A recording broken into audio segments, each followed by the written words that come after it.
Okay, welcome to part 2 of the adventure of the Speckled Band. So we just left off where Helen Stoner is about to tell Sherlock Holmes what happened on the night of her twin sister Julia's death, which was 2 years before. Sherlock Holmes had said, "Pray be precise as to details." "It is easy for me to be so, for every event of that dreadful time is seared into my memory. The manor house is, as I have already said, very old, and only one wing is now inhabited. The bedrooms in this wing are on the ground floor, the sitting rooms being in the central block of the buildings. And of these bedrooms, the first is Dr. Roylott's, the second my sister's, and the third my own. There is no communication between them, but they all open out into the same corridor. Do I make myself plain?" "Perfectly so." Okay, so she just established this wing of the house, which is basically 3 bedrooms. We'll take a look at it later on our clue sheet. "The windows of the 3 rooms open out upon the lawn. That fatal night, Dr. Roylott had gone to his room early, though we knew that he had not retired to rest. For my sister was troubled by the smell of the strong Indian cigars with which it was his custom to smoke.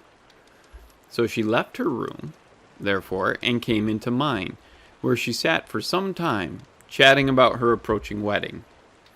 At 11 o'clock she rose to leave me, but she paused at the door and looked back. 'Tell me, Helen,' said she, 'have you ever heard anyone whistle in the dead of the night?' 'Never,' said I. 'Well, I suppose you could not possibly whistle yourself in your sleep?' 'Well, certainly not. But why?' 'Because during the last few nights, I have always about 3 in the morning heard a low, clear whistle. I am a light sleeper, and it has awakened me. I cannot tell where it came from, perhaps from the next room, perhaps from the lawn. I thought that I would just ask you whether you had heard it.' 'No, I have not. It must be those wretched gypsies in the plantation.' 'Well, very likely.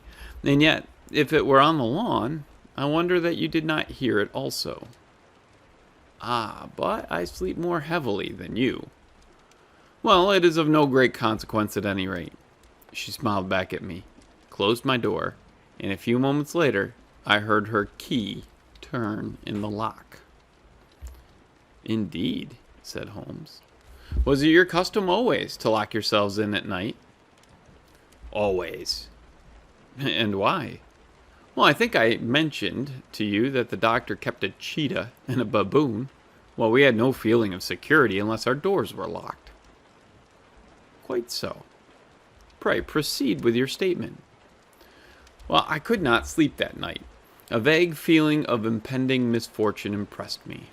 My sister and I, you will recollect, were twins, and you know how subtle are the links which bind 2 souls which are so closely allied. It was a wild night. The wind was howling outside, and the rain was beating and splashing against the windows. And suddenly, amid all the hubbub of the gale, there burst forth the wild scream of a terrified woman. Now I knew that it was my sister's voice. I sprang from my bed, wrapped a shawl around me, and rushed into the corridor. As I opened my door, I seemed to hear a low whistle, such as my sister described, and a few moments later, a clanging sound, as if a mass of metal had fallen. As I ran down the passage, my sister's door was unlocked and revolved slowly upon its hinges. I stared at it, horror-stricken, not knowing what was about to issue from it. By the light of the corridor lamp, I saw my sister appear at the opening, her face blanched with terror, her hands groping for help, her whole figure swaying to and fro like that of a drunkard. I ran to her and threw my arms round her, but at that moment her knees seemed to give way and she fell to the ground. She writhed as one who is in terrible pain, and her limbs were dreadfully convulsed. At first, I thought that she had not recognized me, but as I bent over her, she suddenly shrieked out in a voice which I shall never forget, "Oh, my God, Helen, It was the band, the Speckled band. There was something else which she would fain have said, and she stabbed with her finger into the air in the direction of the doctor's room. But a fresh convulsion seized her and choked her words. I rushed out, calling loudly for my stepfather, and I met him hastening from his room in his dressing gown. When he reached my sister's side, she was unconscious, and though he poured brandy down her throat and sent for medical aid from the village, all efforts were in vain, for she slowly sank and died without having recovered her consciousness. Such was the dreadful end of my beloved sister. "One moment," said Holmes. "Are you sure about this whistle and metallic sound? Could you swear to it?" "Well, that was what the county coroner asked me at the inquiry. It is my strong impression that I heard it, and yet, among the crash of the gale and the creaking of an old house, I may possibly have been deceived." "Was your sister dressed?" "No, she was in her nightdress. In her right hand was found the charred stump of a match, and in her left a matchbox." Showing that she had struck a light and looked about her when the alarm took place. That is important. And what conclusions did the coroner come to? He investigated the case with great care, for Dr. Roylott's conduct had long been notorious in the county. But he was unable to find any satisfactory cause of death. My evidence showed that the door had been fastened upon the inner side, and the windows were blocked by old-fashioned shutters with broad iron bars, which were secured every night. The walls were carefully sounded and were shown to be quite solid all around, and the flooring was also thoroughly examined, with the same result. The chimney is wide, but is barred up by 4 large staples. It is certain, therefore, that my sister was quite alone when she met her end. Besides, there were no marks of any violence upon her. How about poison? Well, the doctors examined her for it, but without success. What do you think that this unfortunate lady died of, then? It is my belief that she died of pure fear and nervous shock, though what it was that frightened her I cannot imagine. Were there gypsies in the plantation at the time? Oh, yes, there are nearly always some there. And what did you gather from this allusion to a band, a speckled band? Well, sometimes I have thought that it was merely the wild talk of delirium. Sometimes that it may have referred to some band of people, perhaps to the band of these very gypsies in the plantation. I do not know whether the spotted handkerchiefs which so many of them wear over their heads might have suggested the strange adjective which she used. Holmes shook his head like a man who is far from being satisfied. "These are very deep waters," said he. "Well, pray, go on with your narrative." Well, 2 years have passed since then, and my life has been, until lately, lonelier than ever.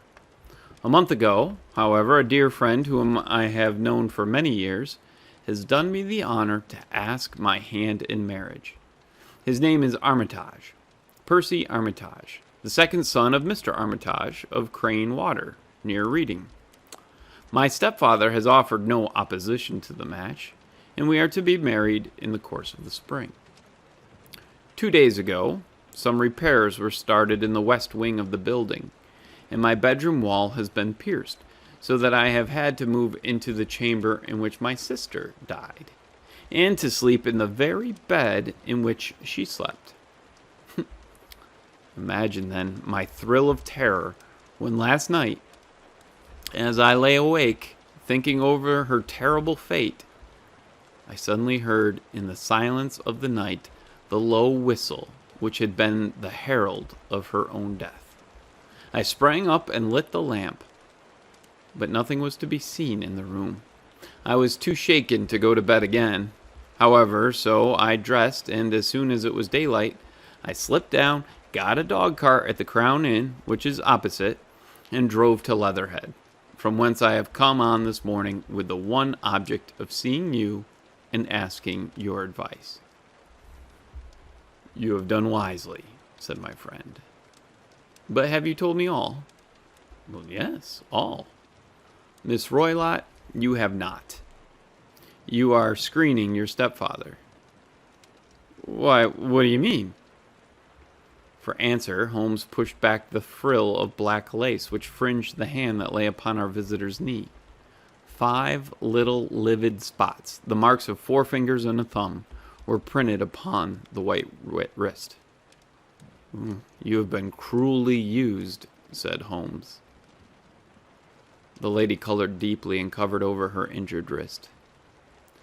"He is a hard man," she said, "and perhaps he hardly knows his own strength."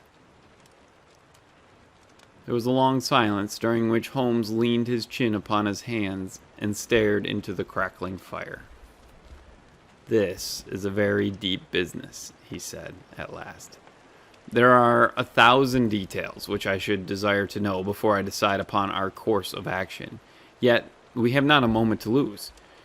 If we were to come to Stoke Moran today, would it be possible for us to see over these rooms without the knowledge of your stepfather?" "As it happens, he spoke of coming into town today upon some important business. It is probable that he will be away all day, and that there would be nothing to disturb you. We have a housekeeper now, but she is old and foolish, and I could easily get her out of the way." "Excellent. You are not averse to this trip, Watson?" "Well, by no means." "Then we shall both come. What are you going to do yourself?" "Well, I have 1 or 2 things which I wish to do now that I am in town, but I shall return by the 12 o'clock train, so as to be there in time for your coming." "And you may expect us early in the afternoon. I have, myself, some small business matters to attend to. Will you not wait and breakfast?" "Oh, no, I must go. My heart is lightened already, since I have confided my trouble to you. I shall look forward to seeing you again this afternoon." She dropped her thick black veil over her face and glided from the room. "And what do you think of it all, Watson?" asked Sherlock Holmes, leaning back in his chair. "Seems to me to be a most dark and sinister business." "Dark enough and sinister enough. Yet, if the lady is correct in saying that the flooring and walls are sound, and that the door, window, and chimney are impassable, then her sister must have undoubtedly been alone when she met her mysterious end. What becomes, then, of these nocturnal whistles, and what of the very peculiar words of the dying woman?" "I cannot think. When you combine the ideas of whistles at night, the presence of a band of gypsies who are on intimate terms with this old doctor, the fact that we have every reason to believe that the doctor has an interest in preventing his stepdaughter's marriage, the dying allusion to a band, and finally, the fact that Miss Helen Stoner heard a metallic clang which might have been caused by one of those metal bars that secured the shutters falling back into its place, I think that there is good ground to think that the mystery may be cleared along those lines." "But what, then, did the gypsies do?" "Well, I cannot imagine." "I see many objections to any such theory." "And so do I. It is precisely for that reason that we are going to Stoke Moran this day. I want to see whether the objections are fatal, or if they may be explained away." "But what in the name of the devil?" The ejaculation had been drawn from my companion by the fact that our door had been suddenly dashed open, and that a huge man had framed himself in the aperture. His costume was a peculiar mixture of the professional and of the agricultural, having a black top hat, a long frock coat, and a pair of high gaiters, with a hunting crop swinging in his hand. So tall was he that his hat actually brushed the crossbar of the doorway, and his breath seemed to span it across from side to side. A large face, seared with 1,000 wrinkles, burned yellow with the sun, and marked with every evil passion, was turned from one to the other of us, while his deep-set, bile-shot eyes and his high, thin, fleshless nose gave him somewhat the resemblance to a fierce old bird of prey. "Which of you is Holmes?" asked this apparition. "That's my name, sir. But you have the advantage of me," said my companion quietly. "I am Dr. Grimsby Roylott of Stoke Moran." "Indeed, doctor," said Holmes blandly. "Pray, take a seat." "I will do nothing of the kind. My stepdaughter has been here. I have traced her. What has she been saying to you?" "It's a little cold for the time of the year," said Holmes. "What has she been saying to you?" screamed the old man furiously. "Well, but I have heard that the crocuses promise well," continued my companion imperturbably. "Ha! You put me off, do you?" said our new visitor, taking a step forward and shaking his hunting crop. "I know you, you scoundrel. I have heard of you before. You are Holmes the meddler." My friend smiled. "Holmes the busybody." His smile broadened. "Holmes the Scotland Yard jack-in-office." Holmes chuckled heartily. "Your conversation is most entertaining," said he. "When you go out, close the door, for there is a decided draft." "I will go when I have said my say. Don't you dare to meddle with my affairs. I know that Miss Stoner has been here. I traced her. I am a dangerous man to fall foul of. See here." He stepped swiftly forward, seized the fireplace poker, and bent it into a curve with his huge brown hands. "See that you keep yourself out of my grip," he snarled. And hurling the twisted poker into the fireplace, he strode out of the room. "He seems a very amiable person," said Holmes, laughing. "I am not quite so bulky, but if he had remained, I might have shown him that my grip was not much more feeble than his own." As he spoke, he picked up the steel poker and, with a sudden effort, straightened it out again. Fancy his having the insolence to confound me with the official detective force.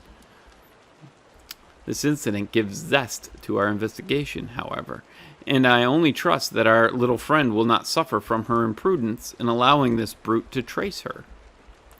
And now, Watson, we shall order breakfast, and afterwards I shall walk down to Doctor's Commons, where I hope to get some data which may help us in this matter. It was nearly 1 o'clock when Sherlock Holmes returned from his excursion. He held in his hand a sheet of blue paper scrawled over with notes and figures.